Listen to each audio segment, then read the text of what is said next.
Hello, everyone. I'm here just to introduce Unit 2 and to place it in the arc of the entire course.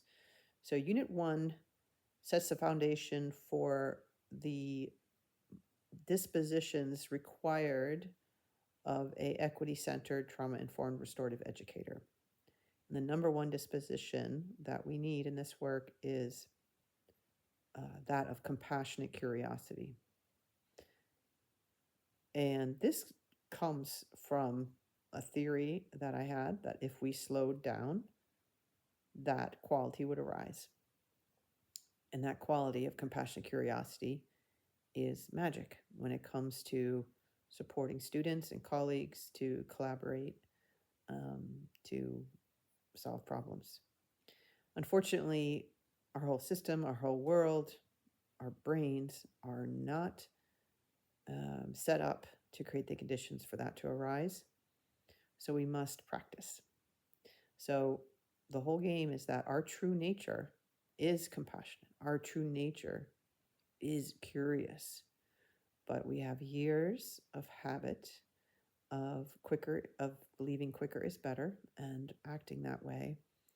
And this whole thing of uncovering your true nature, which is wise, compassionate, curious, is sticking to your practice. So keep that practice going. And then this unit just sets you up, orients you to what the heck is restorative practices, so that as we continue, you'll have that to rely on. And it's a really important thing to rely on is to understand this, because restorative practices are just one set of practices within a whole set of practices that contribute to this equity-centered, trauma-informed educational space. But they are central, and so are the dispositions and kind of core assumptions of the restorative approach. So this is just 1 week, a quick unit to just get a really strong foundation.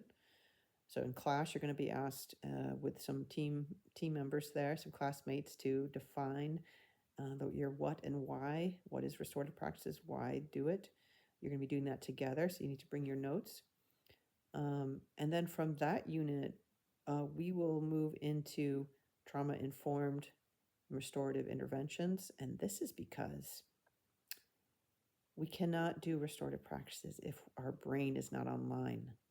And so this is something that we've realized, that why restorative practices often fails in schools is because we're asking students and adults to do some pretty tricky stuff that the brain is not ready to do. If the brain is not regulated and we're not in good relationship with each other, have a solid foundation, we are not going to be able to do the reasoning required of restorative practices.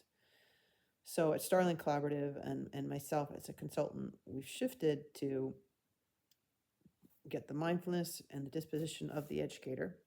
And then you have self-regulation tools and trauma-informed transitions, reset space, all sorts of tools and strategies so that everyone in the room knows what's going on in their brain and can self-regulate so that they can actually have the restorative conference, so they can actually have a conversation with you, because otherwise they can't.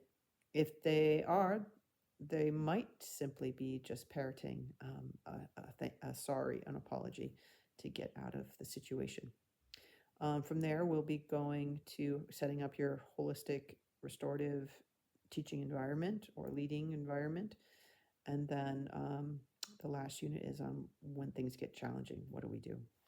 All right, so please leave I'm looking forward to seeing your responses here in the discussion, and we'll get started. I'll see you at class.